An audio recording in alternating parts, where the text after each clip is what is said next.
بسم اللہ الرحمن الرحیم۔ السلام علیکم، آپ دیکھ رہے ہیں الف نیوز اور میں ہوں آپ کے ساتھ ماجد علی۔ شامل کرتے ہیں پاکستان اور دنیا بھر سے بریکنگ نیوز ہیڈ لائنز۔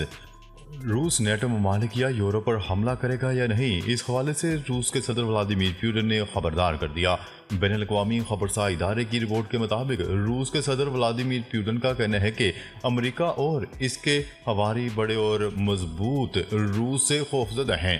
روسی صدر ولادیمیر پوٹن نے روسی فضائیہ کے اہلکاروں سے خطاب کرتے ہوئے واضح کیا ہے کہ روس نیٹو یا یورپ پر حملہ نہیں کرے گا۔ انہوں نے کہا کہ پولینڈ بالٹک ریاستوں کے خلاف روس کے جارحانہ عزائم نہیں۔ پوٹن کا کہنا تھا کہ دھوکے باز دفاع کے نام پر اپنے عوام سے اضافی رقم بٹورنا چاہتے ہیں۔ انہوں نے روس صرف روسیوں کا ہے جیسے جملے بولنے والوں کو بھی خبردار کیا ہے۔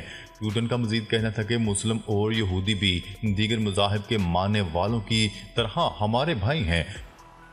روس کئی قومیتوں اور مذاہب کے ماننے والوں کا ملک ہے۔ روس کے صدر ولادیمیر پوٹن نے اپنی بات جاری رکھتے ہوئے کہا کہ روسیوں کے خلاف باقی سب اجنبی کہنے والے روسی عوام کو نقصان پہنچانا چاہتے ہیں۔ اس سے قبل روسی صدر ولادیمیر پوٹن کا اپنے ایک بیان میں کہنا تھا کہ انہیں معلوم ہے کہ ماسکو میں حملہ مسلم انتہا پسندوں نے کیا، مگر روس کی دلچسپی حملہ آوروں کے گاہکوں میں ہے۔ پوٹن نے کہا کہ آخر حملے کے بعد دہشت گرد یوکرین ہی کیوں فرار ہونا چاہ رہے تھے اور وہاں کون ان کا انتظار کر رہا تھا۔ رپورٹ کے مطابق روسی صدر ولادیمیر پوٹن کا کراکس حال پر حملے کے بعد کے انتظامات کا جائزہ لینے سے متعلق اجلاس کے موقع پر گفتگو کر رہے تھے۔ روسی صدر کا کہنا تھا کہ مسلم انتہا پسندوں کے نظریات کا تو اسلامی دنیا صدیوں سے مقابلہ کر رہی ہے، مگر جس بات میں روس کو دلچسپی ہے وہ یہ ہے کہ ایسے انتہا پسندوں کا گاہک ہے کون۔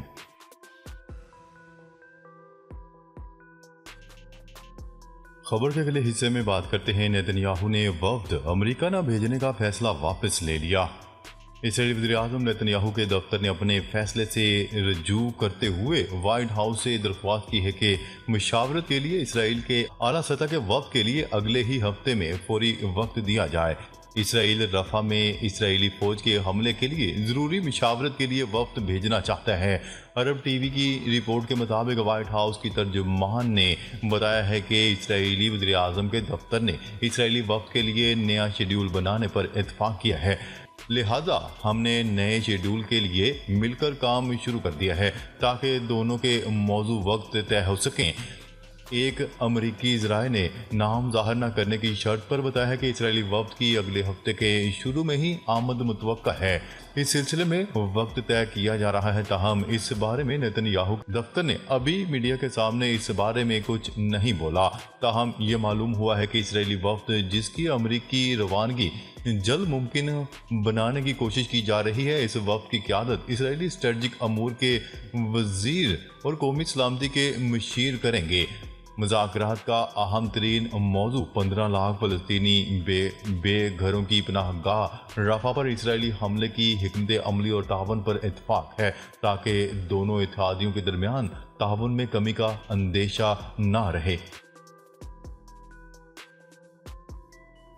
خبر کے اگلے حصے میں بات کرتے ہیں اسرائیل کا رمضان کے فوری بعد رفح میں حملوں کا منصوبہ۔ اسرائیل نے رمضان کے فوری بعد رفح میں 6 ہفتوں تک حملوں کا منصوبہ بنا لیا۔ اسرائیلی اخبار کے مطابق حملوں کے بعد غزہ سے فلسطینیوں کو بے دخل کیا جائے گا۔ دوسری جانب غزہ میں ابھی بھی اسرائیل کے حملے جاری ہیں، جن میں مزید 70 سے زائد فلسطینی شہید ہو گئے۔ اسرائیلی وزیر اعظم نے اقوام متحدہ کی قرارداد بھی مسترد کر دی اور کہا کہ حماس کو سمجھ جانا چاہیے کہ اسرائیل پر عالمی دباؤ کام نہیں کرے گا۔ انہوں نے کہا ہے کہ سلامتی کونسل میں امریکی فیصلہ بہت زیادہ برا اقدام تھا۔ اسرائیلی وفد کو امریکہ نہ بھیجنے کا فیصلہ حماس کے لیے پیغام تھا کہ کوئی بھی عالمی دباؤ کام نہیں آئے گا۔ خبر کے اگلے حصے میں بات کرتے ہیں خطے میں مسائل کی جڑ اسرائیل ہے۔ ایرانی صدر ابراہیم رئیسی ایران کے صدر ابراہیم رئیسی نے اسماعیل خانیہ سے ملاقات میں کہا کہ غزہ کی عوامی مزاحمت کے نتیجے میں مسئلہ فلسطین اب عالم اسلام کا مشترکہ مسئلہ بن چکا ہے۔ غزہ کی صورتحال امریکہ اور بعض مغربی ممالک کے لیے ڈوب مرنے کا مقام ہے۔ ایرانی صدر کا کہنا تھا کہ امریکہ اور بعض مغربی ممالک کے لیے غزہ کی صورتحال انتہائی شرمناک ہے۔ ایران کی سرکاری خبرساز ایجنسی ایرانا کی رپورٹ کے مطابق تہران میں موجود حماس کے سیاسی بیورو چیف اسماعیل ہانیہ نے ایرانی صدر ابراہیم رئیسی سے اہم ملاقات کی۔ ایرانی صدر ابراہیم رئیسی کا ملاقات کے دوران کہنا تھا کہ غزہ کی صورتحال امریکہ اور بعض مغربی ممالک کے لیے ڈوب مرنے کا مقام ہے۔ خطے میں مسائل کی جڑ اسرائیل ہے۔ غزہ کے عوام مزاحمت کے نتیجے میں مسئلہ فلسطین اب عالم اسلام کا مشترکہ مسئلہ بن چکا ہے۔ حماس کے چیف اسماعیل ہانیہ نے ملاقات میں ایرانی صدر کو غزہ کی موجودہ صورتحال کے بارے میں آگاہ کیا۔ خبر کے اگلے حصے میں بات کرتے ہیں۔ اسرائیلی فوج نے سفید پرچم اٹھائے، 2 فلسطینیوں کو بھی نہ بخشا۔ اسرائیلی فوج کی جانب سے غزہ میں بدترین جارحیت کا مظاہرہ کیا جا رہا ہے۔ نہتے فلسطینیوں کے قتل عام کا ایک اور واقعہ سامنے آیا۔ غیر ملکی ذرائع ابلاغ کے مطابق اسرائیلی فوج نے سفید پرچم اٹھانے کے باوجود 2 فلسطینیوں کو شہید کر دیا۔ اسرائیلی درندگی کی ویڈیو بھی منظر عام پر آ گئی، جس میں فلسطینیوں کے ہاتھ میں سفید پرچم تھا۔ اسرائیلی ٹینک کی جانب سے فلسطینی نوجوانوں کا تعاقب کیا گیا اور فائرنگ کر کے قتل کر دیا گیا۔ صرف یہی نہیں، اسرائیلی فورسز نے بلڈوزر سے فلسطینی نوجوانوں کی لاشیں اٹھائیں اور وہی دفنا دیا۔ دوسری جانب عالمی ادارہ خوراک کی جانب سے غزہ میں ممکنہ قحط کے خطرے کی ایک بار پھر نشاندہی کی گئی ہے۔ غیر ملکی ذرائع ابلاغ کے مطابق عالمی ادارہ خوراک شمالی غزہ میں غذائی قلت کا شکار بچوں کی تعداد میں ریکارڈ اضافہ ہو گیا ہے۔ عالمی ادارہ خوراک کا مزید کہنا تھا کہ شمالی غزہ کی 70% سے زائد آبادی بدترین فاقہ کشی میں مبتلا ہے۔ 2 سال سے کم عمر ہر 3 میں سے 1 بچہ شدید غذائی قلت کا شکار ہے۔